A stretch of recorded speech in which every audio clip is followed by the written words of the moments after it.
Bienvenue dans ce nouvel épisode du podcast Ensemble demain.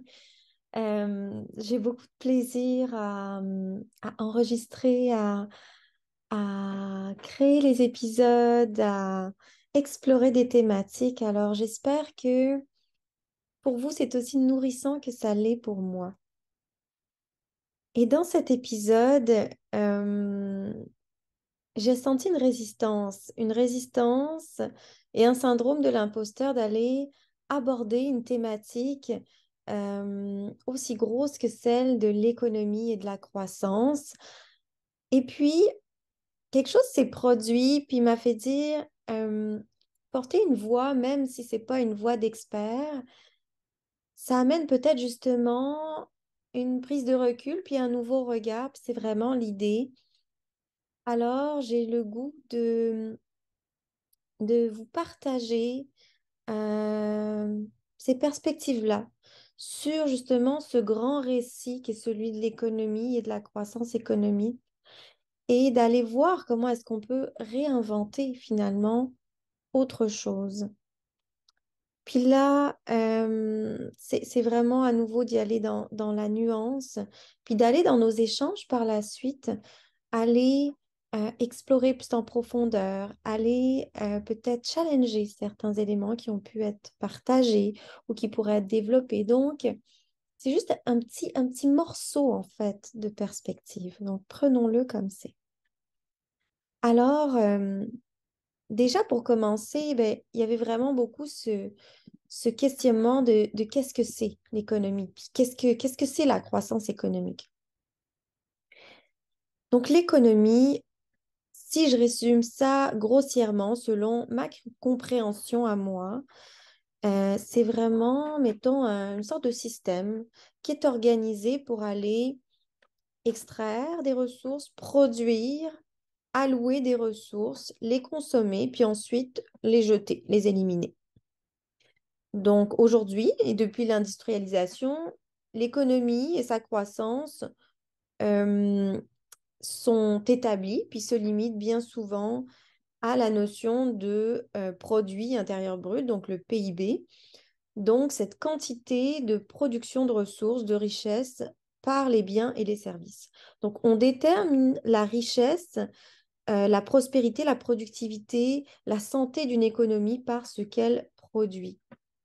Et dans cette définition-là, et dans ce calcul-là, on ne mesure pas la qualité, en fait. Le concept de PIB a été très utile à l'époque où il a été inventé comme mesure pour aller justement face à la crise, pouvoir avoir une idée de l'évolution finalement de cette croissance, de est-ce que ça marchait ou pas les initiatives, j'imagine, de ma compréhension. Mais ça apparaît un peu désuet à notre époque, où la richesse d'une économie, d'une société se rattache à bien d'autres aspects que le PIB, qui ne mesurent pas et qui ne mesurent pas en fait tout ce qui constitue la richesse d'un pays, d'une économie. Donc, toutes les initiatives bénévoles, les emplois non rémunérés. Puis là, loin de moi vraiment l'idée d'aller juger euh, cette notion de PIB ou de juger que c'était pas utile à l'époque. Bien au contraire, je pense que face à la crise des années 1930, le PIB a été une manière ingénieuse dans le moment d'avoir une mesure de l'efficacité de la relance économique. Puis depuis, cette unité de mesure de la santé économique est restée la même. Elle n'a pas évolué alors que nos sociétés, nos économies ont continué à évoluer. Et, euh, et que ça visait à calculer un aspect bien précis finalement qu'on a fini par élargir à l'échelle de toute une économie. Donc le PIB, en fait, ne mesure pas l'économie dans sa plus large définition anthropologique, et pourtant, il a été intériorisé comme une métrique de la prospérité et du développement positif de nos sociétés. Donc, c'est un peu ça vulgairement résumé selon ma perspective non experte et pleine de nuances de qu'est-ce que c'est l'économie, puis qu'est-ce que c'est la croissance économique. Maintenant, euh, la question que je me suis posée, c'est, mais avant, dans son origine, qu'est-ce que c'était l'économie? D'un point de vue anthropologique, qu'est-ce que c'est finalement l'économie?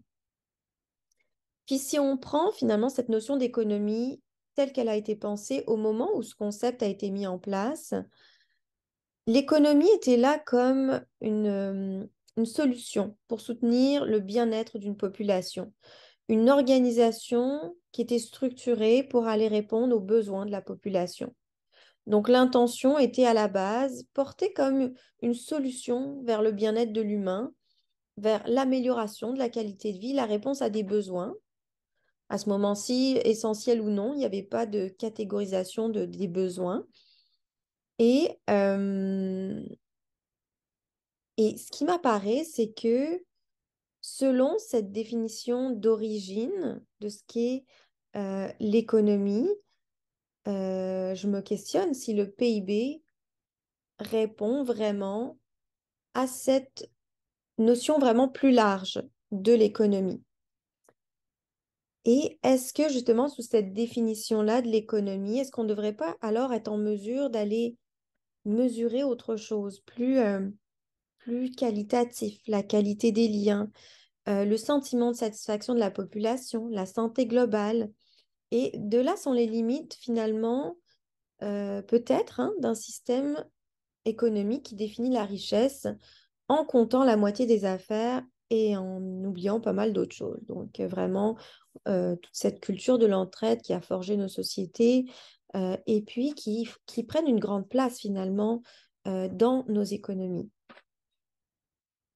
Euh, Puis si je reviens au PIB justement, et puis si on voit euh, l'économie telle qu'on l'aperçoit aujourd'hui, l'économie telle qu'elle était définie à l'origine, puis le PIB, ce qu'on voit, euh, c'est que le, le, le PIB va compter les heures qui sont rémunérées, mais pas celles qui ne le sont pas, comme le bénévolat.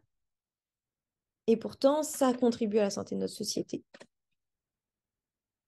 Le PIB, ce qui va compter, c'est ce qu'on produit, c'est ce qu'on consomme, mais il va pas mettre en lumière si cette production est saine ou néfaste pour la santé économique, puis pour la santé globale.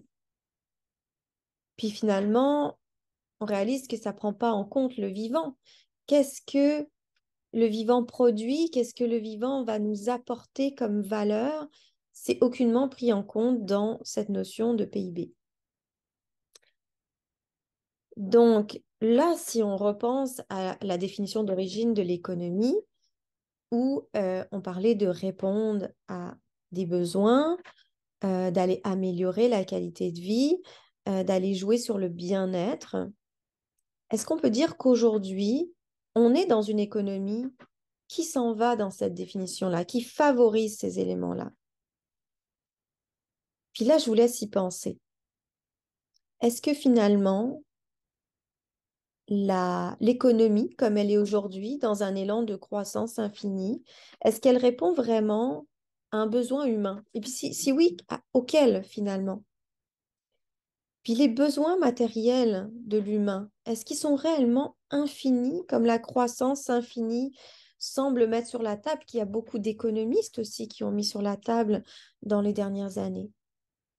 Ou est-ce qu'il se pourrait que, au contraire, cette économie qu'on valorise, qu'on publicise, qu'on met de l'avant, aille de plus en plus à l'encontre de nos besoins, puis notre santé individuelle et collective? Puis là, finalement, en faisant des recherches, ce que j'ai réalisé, c'est que ce que la tendance va montrer dans les études, c'est que l'économie, elle croît encore et encore, et de plus en plus vite depuis 1960. Alors que la santé globale, le bien-être, eux, soit ils se sont stabilisés, ils stagnent, ou plus encore dans les dernières années, notamment avec la crise qu'on a rencontrée, cette crise mondiale, cette pandémie, va décliner. On enchaîne les crises en lien avec la santé mentale. Le système de santé est complètement submergé. On est dans des burn-out. Il y a des catastrophes naturelles à plus finir. La santé mentale et la santé physique sont en déclin. Et dans certains pays, il semblerait même que l'espérance de vie tende à décliner. Alors, une autre question que je me suis posée en créant cet épisode, c'est où est-ce qu'on va avec ça? La croissance infinie, la surproduction, le burn-out collectif, on produit encore et encore, on va vite, mais est-ce qu'on sait vraiment où est-ce qu'on va? Parce qu'on parle de croissance, on parle d'économie, puis on s'enferme dans ce récit d'économie de maintenant et on s'est enfermé finalement dans du prêt-à-penser tellement fort qu'on ne sait même plus par où commencer pour ne serait-ce qu'envisager qu'il y a d'autres alternatives qui sont possibles et qui sortent de l'ordre de l'utopie irréaliste. Puis là, bien sûr, j'expose des éléments, des perspectives qui sont, euh, je trouve, percutantes d'une certaine manière, puis qui peuvent paraître négatifs dans le contre, ce qui n'est pas mon intention. Alors on revient dans le pour. Si on revient à s'imprégner de la beauté du vivant, qui est tellement inspirant pour revenir voir notre façon d'être, de travailler, de consommer, de produire, de vivre ensemble. Si on pense au vivant dans son fonctionnement, est-ce que le vivant, lui, il est dans une dynamique de croissance infinie? Non, au contraire, le vivant va fonctionner en cycle. Les saisons en sont un exemple. Comment les plantes poussent en sont un autre. On sème une graine, au bout de quelques jours, quelques semaines, quelques mois, elle grandit. Puis à son rythme, à un moment donné, elle va être dans un cycle où elle va faire des fleurs. Puis dans un autre cycle, elle va faire des fruits peut-être. Et alors son cycle se termine. Et voilà qu'elle meurt ou qu'elle s'éteint le temps d'une période, le temps de se régénérer, pour revenir ou non dans un autre cycle. Et puis nous, les humains, est-ce qu'on grandit à longueur de vie jusqu'à devenir des géantissimes créatures? Non, on a des phases de croissance comme dans l'enfance, à l'adolescence, mais à l'âge adulte, il y a quelque chose qui se stabilise. On vit une croissance progressive pendant notre enfance, notre adolescence, jusqu'au moment où une certaine stabilité se crée. Puis après ça, on grandit pas. Et puis même, on rapetisse même parfois, plus vieux à mesure qu'on se ratatine, comme dirait ma maman. Puis, euh, puis là, attention, l'idée ici, c'est pas d'amener une culpabilité ou de ressentir qu'on est anormal, de se retrouver dans cette posture d'être paralysé ou d'être apeuré, qu'il y ait une action différente qui soit prise, qui soit mise de l'avant dans nos économies. J'ai envie vraiment qu'on normalise la difficulté à sortir du culte de la croissance infinie, même lorsqu'on a envie d'en sortir, puis même quand on a plein d'idées de projets, puis quand on a le goût justement de repenser le récit. Parce que, mine de rien, il y a toujours ce besoin d'appartenance, cette peur de déplaire qui est là, et puis ce ralliement à ce qui a été nommé comme le sens commun. Revenir au collectif, à, à une démarche qui est plus dans la simplicité, dans la durabilité, ça devient euh, une révolution intérieure qui est puissante face à un espace collectif qui valorise le toujours plus, le toujours plus vite. Donc, ce récit-là d'économie qui est basé sur la croissance toujours plus grande, toujours plus rapide, s'imprègne finalement dans nos esprits, dans notre structure mentale et vient contaminer notre système de valeurs. Donc, il y a vraiment, selon ce que va dire, par exemple, Céline Marty, il y a une sorte d'intériorisation vraiment profonde qui va se faire et qui va aller, malgré les élans qu'on a de rester enfermé dans ces récits-là et d'avoir de la difficulté à mettre en action de nouveaux récits, à envisager que ce ne sont pas que des rêves, des utopies, mais que ça peut être mis en action.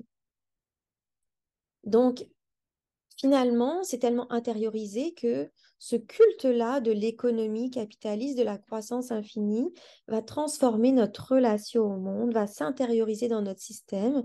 Et malgré tous les outils de connexion dont on dispose, on en revient à déconnecter du réel et de notre expérience face au monde, notre expérience sensible face au monde. Donc, une déconnexion qui nous éloigne de cette reliance au vivant, de cette création de liens, de cette présence face à ce qui est en face de nous.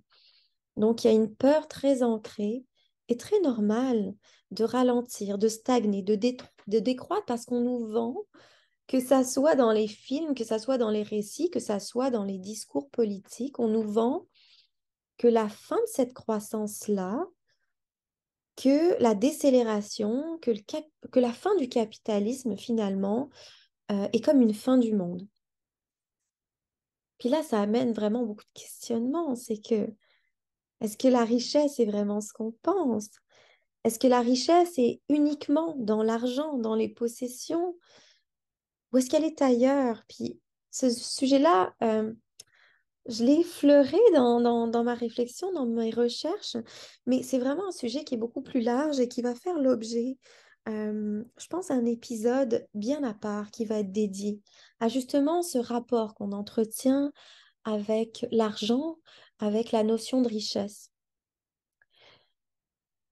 Puis, dans son livre Ralentir et périr, en lien avec l'économie comme une satisfaction des besoins, Timothée Parric va avoir cette phrase où il va dire la satiété des besoins revêt une dimension collective, même si nous ne nous en rendons pas tout à fait compte. Donc là, ça amène en lien avec le sujet de la richesse. Est-ce que la richesse et la prospérité de nos sociétés seraient-elles donc à nouveau, un peu comme dans l'épisode, le tout premier, est-ce qu'elles seraient dans la création de liens? Parce qu'actuellement, dans le capitalisme, ce qu'on nous a vendu, l'argent, dans un sens, est une richesse qui a été imposée puis qui est recherchée parce que, ben,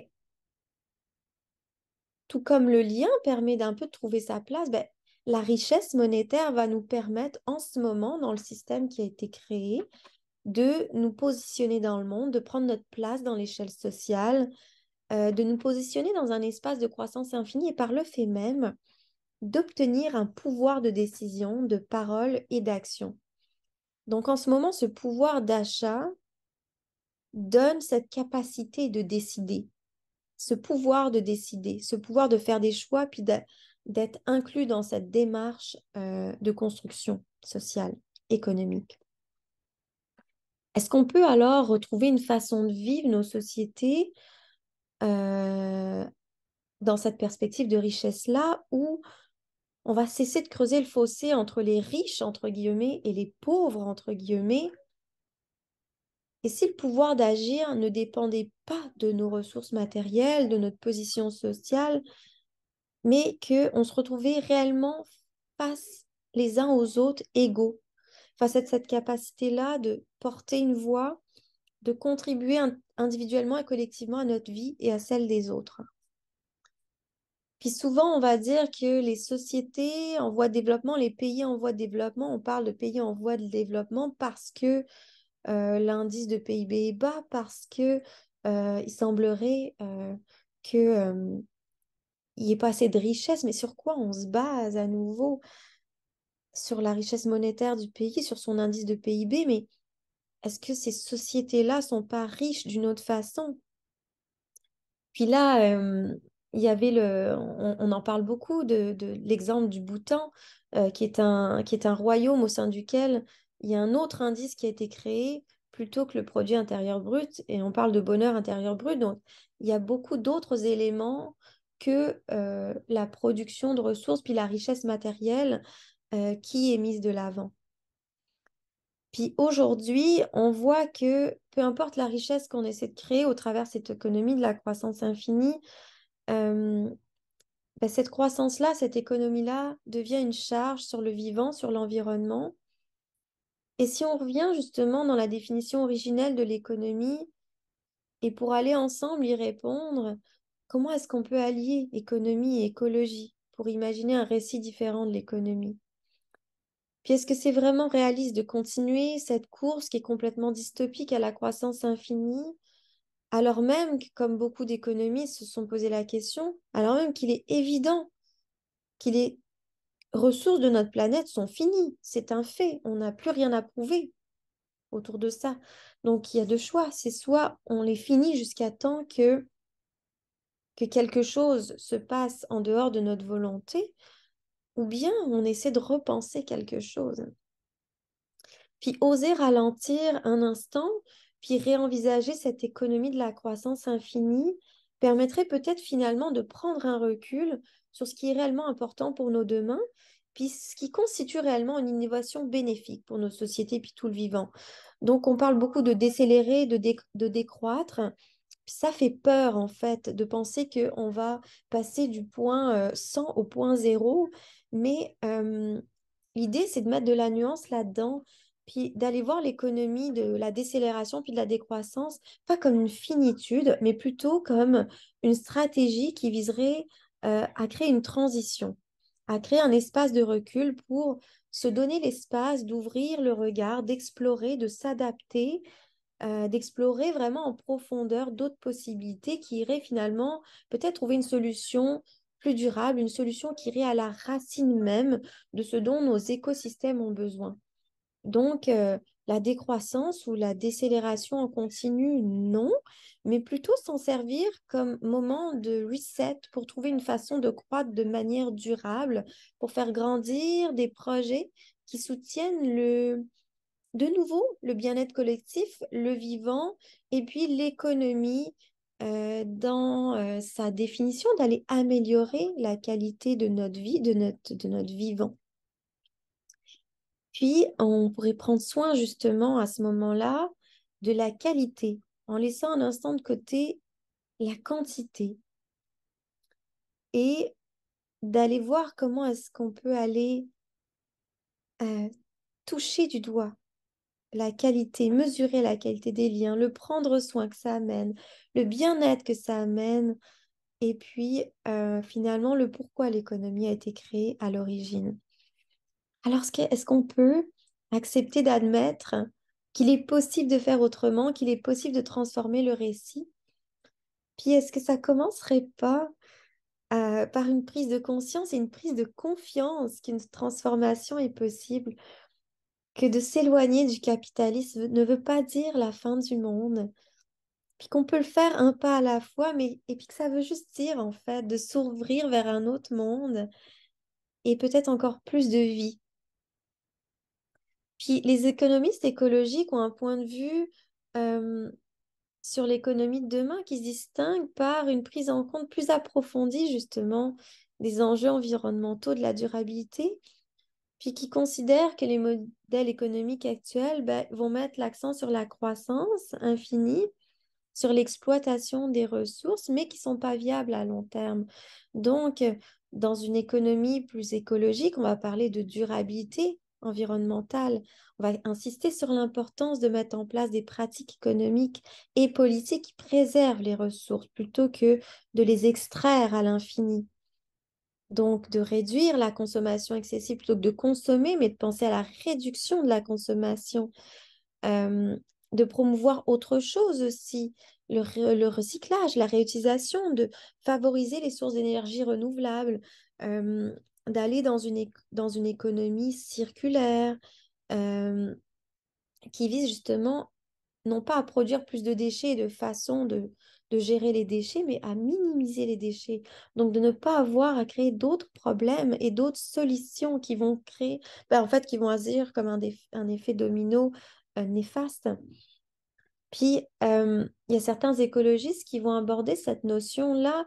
Je vous parlais de cette décroissance qui est comme une stratégie d'adaptation, mais ils parlent de décroissance sélective aussi, donc d'aller voir finalement euh, comment on peut repenser nos modèles pour aller se focaliser sur la qualité de vie et aller créer une décroissance aux endroits où c'est important, puis de ne pas oublier qu'il y a certains éléments qui peuvent continuer de croître puis de supporter le tout. Donc, des nouvelles mesures aussi de, de, de mesurer le bien-être, de mesurer une économie. Euh, fait que ces économistes-là vont apporter une autre valeur, une autre perspective et vont plaider pour une économie de demain qui intègre d'autres d'autres éléments. Donc finalement, de nous rapprocher un peu plus de ce qu'est l'économie d'un point de vue anthropologique. Puis, dans ce changement de perspective face à la croissance, ben, de voir aussi l'entrepreneuriat, euh, pas seulement dans cet entrepreneuriat qui est dans l'accélération, qui est dans la croissance, euh, et qui met pas forcément tout de suite uniquement l'argent, le profit au centre, mais bel et bien le sens, l'humain, la collectivité, la contribution. Et la croissance, si elle survient, elle devient lucrative pour le collectif. Donc, euh, c'est sûr que là, ça m'appelle beaucoup en lien avec la sphère entrepreneuriale que j'amène au travers Soenco, parce que je pense que nos entreprises ont un rôle important à jouer. Et de par la place qu'elles ont dans cette forme de société. Puis ça encore, ça fera l'objet d'un autre épisode, mais, euh, mais voilà. Puis encore pour déconstruire quelque chose, puis cet épisode devient vraiment long, mais il y avait tellement de choses qui étaient amenées. Mais si on revient au vivant et à la beauté du vivant, à nos sociétés d'avant, est-ce que l'argent, la croissance infinie, est-ce que c'est vraiment ce qui a toujours été intuitivement en place? Parce qu'on a beaucoup entendu ce discours, mais que tu sais, c'était comme ça, c'est comme ça. Mais non, si on va dans les sociétés avant l'industrialisation, avant la naissance du concept de PIB, ce qu'on constate, c'est qu'avant l'industrialisation, on était davantage dans des sociétés qui étaient dans une culture de l'entraide. Et de là encore, le lien avec le tout premier épisode, ensemble, comme une société nouvelle qui passe par leur mise en lien, propice à recréer une dynamique d'entraide et solidarité.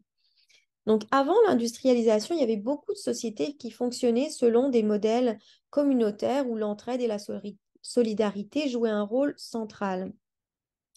Donc, comme des sociétés comme les sociétés de chasseurs-cueilleurs, les communautés autochtones, bah, c'est des sociétés, des communautés qui se caractérisaient par des structures sociales vraiment très liées, une interdépendance mise de l'avant, une coopération mutuelle qui assurait le bien-être et la survie de tous. Donc vraiment, ce partage-là des ressources de manière équitable, donc une égalité. Donc les chasseurs-cueilleurs, par exemple, partageaient leurs récoltes et leurs prises pour s'assurer que tout le monde était nourri, qu'on prenait soin de tout le monde. Il y avait aussi beaucoup de collaboration dans les actions quotidiennes, dans les tâches quotidiennes. Euh, Finalement, les individus, les humains, chassaient ensemble, faisaient la cueillette ensemble, construisaient des habitats ensemble, préparaient les repas ensemble. Donc, chacun allait contribuer selon leurs capacités pour le bien de tous. Même au niveau de tout ce qui était des savoirs et des compétences, il y avait vraiment aussi une optique de transmission du savoir, de transmission des héritages aussi, et de l'adaptation des techniques, puis des savoirs en fonction des besoins, puis des conditions, des espaces dans lesquels les gens y vivaient. Puis l'entraide était là, tout le temps, dans les bons moments, dans la maladie, dans le deuil, dans les difficultés. Il y avait toujours cet esprit de communauté, puis cette union pour apporter un soutien et une aide à ceux qui en avaient besoin. Puis même quand on voit dans la notion de conflit, parce que il y avait aussi des conflits, des défis dans ces sociétés-là, mais il y avait toujours, ou souvent du moins, ces mécanismes-là de résolution de conflits de manière communautaire, euh, de manière démocratique finalement, euh, qui permettait d'aller réconcilier plutôt que d'aller amplifier le problème. Puis même quand on voit les rites et les célébrations, bah, ça jouait vraiment un rôle important dans le renforcement des liens sociaux et dans aussi ces rituels de la terre qui allaient finalement célébrer le vivant et aller entretenir ce lien entre les humains et le vivant. Puis là, finalement, ce qu'on voit, c'est que ce qu'on prône aujourd'hui, encore une fois, Et ce qu'on dit comme étant la norme, ben, ça n'a pas toujours été la norme. Puis ce qu'on essaie de mettre de l'avant comme quelque chose qui est presque impossible, ben, ça existait avant. Puis on peut le remettre en place avec les innovations qu'on a amenées aujourd'hui, aller finalement innover, aller soutenir le progrès d'une autre façon que par l'accumulation de production, mais finalement dans une autre perspective qui nous amènerait à aller créer un mix entre tout ce qui a pu exister avant, ce qu'on a pu amener comme progrès positif dans l'évolution de nos sociétés. Et puis finalement, est-ce que c'est vraiment ralentir et décroître et revenir aux origines qui est le plus utopique, ou est-ce que c'est euh, de penser qu'on peut continuer comme ça euh, alors que la planète Terre, elle, a des ressources finies et puis que si le vivant cesse d'exister, cesse d'être, bah, tout s'effondre, l'économie aussi. Donc vraiment d'aller à la racine des enjeux qu'on rencontre en ce moment plutôt que d'aller résoudre des pics de température par plus de clim euh, ou le traitement des déchets par plus de machines ou de produits qui créent eux-mêmes des déchets. Pourquoi on n'irait pas dans un besoin sociétal d'aller trouver des solutions en profondeur à la racine des choses? Puis voilà, ce qu'on voit et ce qu'on a vu, c'est que des modèles, il en a existé des tonnes, il en existe aujourd'hui des tonnes de communautés qui repensent cette façon de vivre, d'être, les éco-villages, les initiatives d'autonomie alimentaire. Puis comment alors est-ce qu'on peut aller tisser des liens entre ces différents modèles et sortir de la théorie du concept d'une autre économie pour aller dans l'expérience de nouvelles façons de faire à plus grande échelle au travers des initiatives individuelles, des initiatives à petite échelle, mais aussi au travers des initiatives gouvernementales, politiques. Et il en existe des tonnes d'histoires, d'articles, de, de, de, de, de, de perspectives qui mettent en valeur des sociétés qui pratiquent l'économie du don et du partage. Donc les sociétés de chasseurs-cueilleurs, comme certaines en Afrique ou en Australie, euh, ou en Asie, ces sociétés-là où les biens sont souvent partagés de manière égalitaire. Euh, L'économie du don qu'on a vu beaucoup dans les communautés autochtones, où il y a des pratiques justement qui sont basées sur le partage. Donc, dans la dynamique des Premières Nations au Canada, il y avait beaucoup ces traditions de partage des ressources naturelles et des coopérations communautaires. Puis dans la société d'aujourd'hui, puis même dans cette économie, on voit plusieurs quartiers ou plusieurs villes, des pays qui s'en vont dans des plateformes d'échange de biens, euh, de logements, de covoiturage. Donc, c'est des exemples, ça aussi, d'économie du partage dans le contexte actuel. Euh, puis c'est ces échanges-là qui vont au-delà des échanges monétaires, où il va y avoir aussi des échanges de temps ou de services, où on va offrir notre temps et puis à quelqu'un qui en a besoin. Puis à un moment donné, en retour, cette personne va nous offrir peut-être son temps. Donc, ces exemples-là montrent qu'il existe des alternatives à l'économie traditionnelle dans notre société d'aujourd'hui et que ça peut nous servir un peu de moteur d'élan pour aller en recréer petit à petit d'autres par-ci, par-là, parsemés dans nos quotidiens, dans nos quartiers, dans nos communautés. Puis le point commun qu'on retrouve là-dedans, c'est de nouveau l'aspect collectif, le lien, la communauté, la solidarité, l'entraide. Puis ce qui serait peut-être à favoriser dans une démarche plus globale et dans nos instances politiques, gouvernementales, c'est d'aller voir comment est-ce qu'on peut créer un espace favorable à une culture de l'entraide, euh, qu'on peut retrouver des manières pas à pas de transformer l'économie.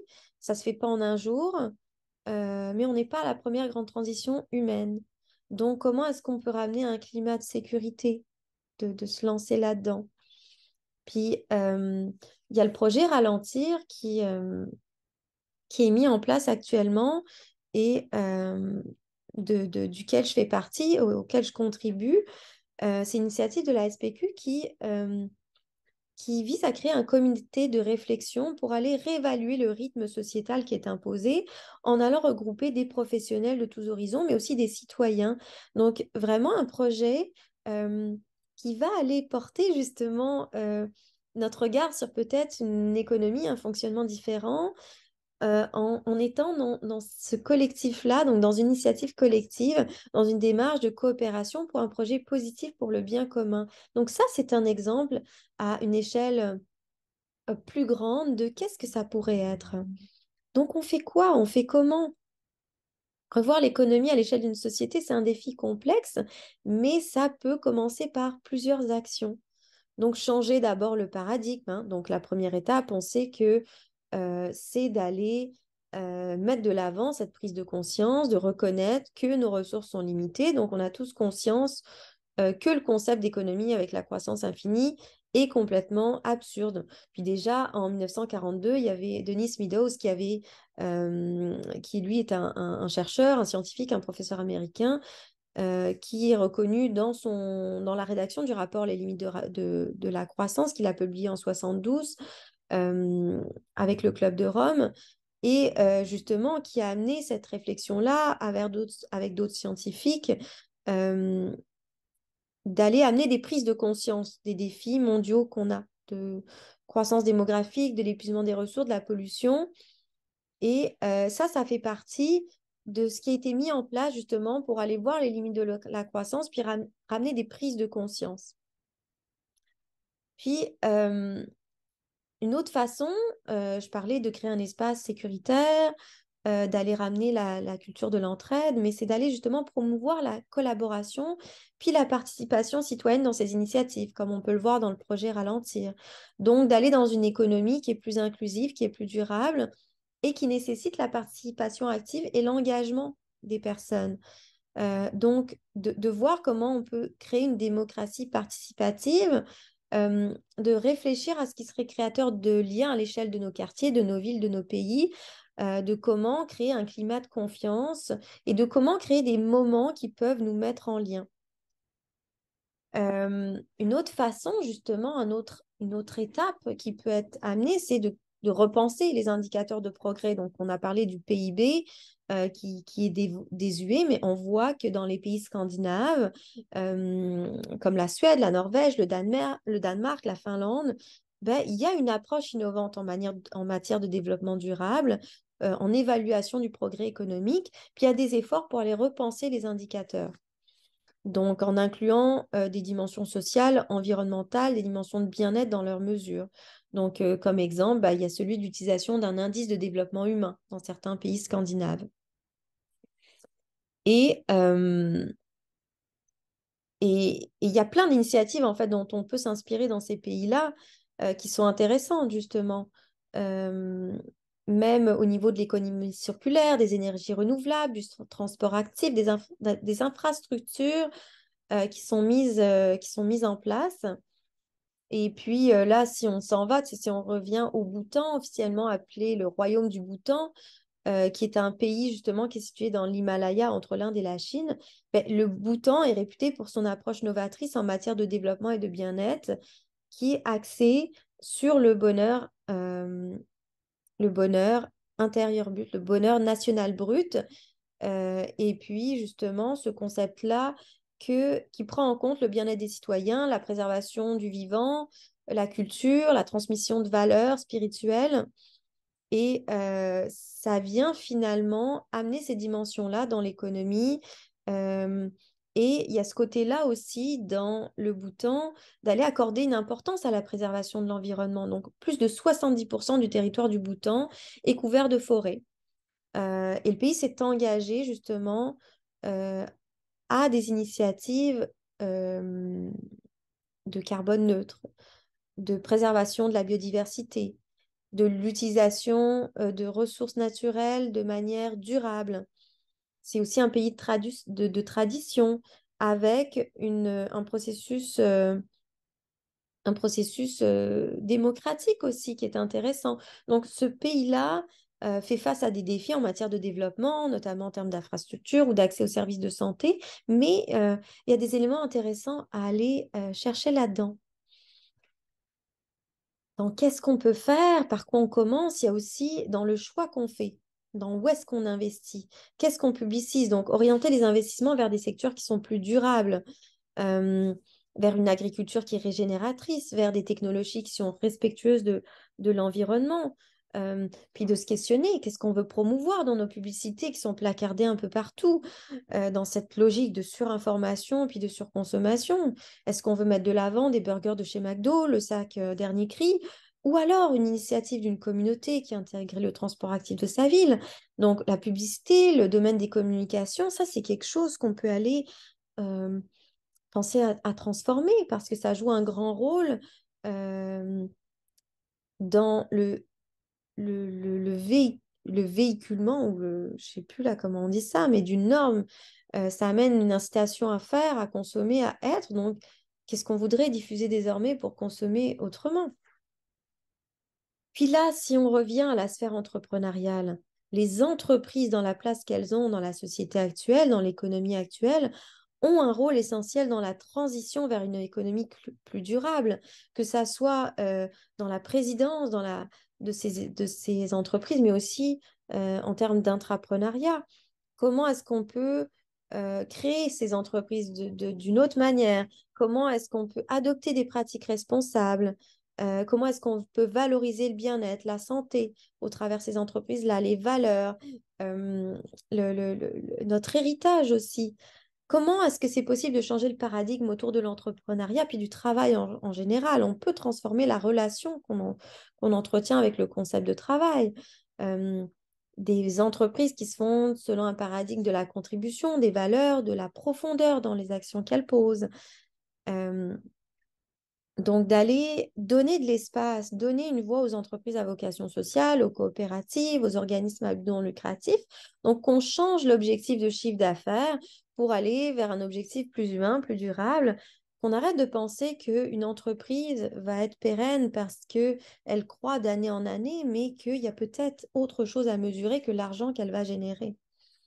L'éducation aussi, puis la sensibilisation, parce que qu'est-ce qu'on peut faire? On peut partir encore une fois à la racine. L'éducation, c'est un pilier essentiel pour transformer les mentalités, pour prendre soin de la sagesse de nos enfants, pour promouvoir une économie plus responsable.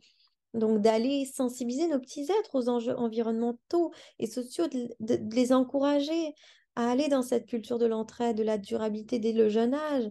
C'est crucial pour façonner une société consciente et engagée. Puis ça prend une éducation au travers laquelle on change les règles et les normes d'apprentissage, où on met en lien les jeunes et le vivant, où on les met dans l'expérience du vivant, où on ne parle pas uniquement d'intelligence intellectuelle, d'apprentissage, de théorie, mais aussi d'intelligence émotionnelle, collective, où on les met en action, dans des projets où ils vont aller pouvoir ressentir et toucher du doigt ce qui est possible de se passer. Puis, à l'échelle locale, ce qu'on peut faire, c'est d'aller nous-mêmes, un à un, expérimenter des initiatives dans nos quartiers et d'aller encourager des expérimentations qui se font localement, donc des modèles économiques alternatifs, des monnaies locales, des projets de partage, des projets solidaires. Donc, euh, donc voilà, donc revoir l'économie à l'échelle d'une société, je pense que ça nécessite une prise de conscience, une prise de confiance et une approche holistique qui intègre plein d'aspects euh, économiques, sociaux et environnementaux.